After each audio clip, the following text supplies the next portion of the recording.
আপনারা সবাই জানেন গত ২৯ তারিখ ভোলা জেলার তজুমুদ্দিন থানায় একটি গণধর্ষণের ঘটনা ঘটে এবং ঘটনার পরপরই ভোলা তজুমুদ্দিন থানায় মামলা রুজু হয়।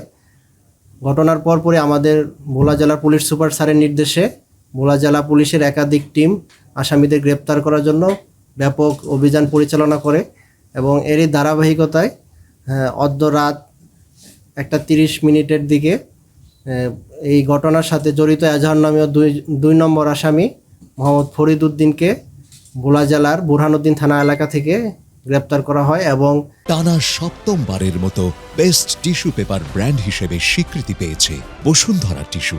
ঘটনার সাথে জড়িত এজাহার নামে 1 নম্বর আসামি মোহাম্মদ আলাউদ্দিনকে নোয়াখালী জেলার হাতিয়া থানা এলাকা থেকে গ্রেপ্তার করা হয়েছে।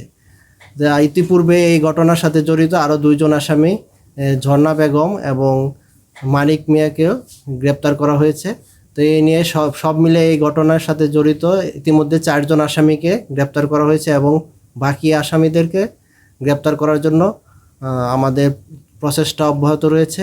তো গ্রেপ্তারকৃত আসামিদেরকে আমরা কোর্টে প্রেরণ করা হবে এবং তাদেরকে জিজ্ঞাসাবাদের জন্য আমরা আবেদন প্রেরণ করব। এই ঘটনার সাথে জড়িত এজাহার নামীয় রাসেল নামে একজনকে আমরা পুলিশ হেফাজতে নিয়েছি, তাকে জিজ্ঞাসাবাদ করা হচ্ছে, তার সংশ্লিষ্টতা যাচাই বাছাই করে তারপরে আমরা তার বিরুদ্ধে ব্যবস্থা নেব।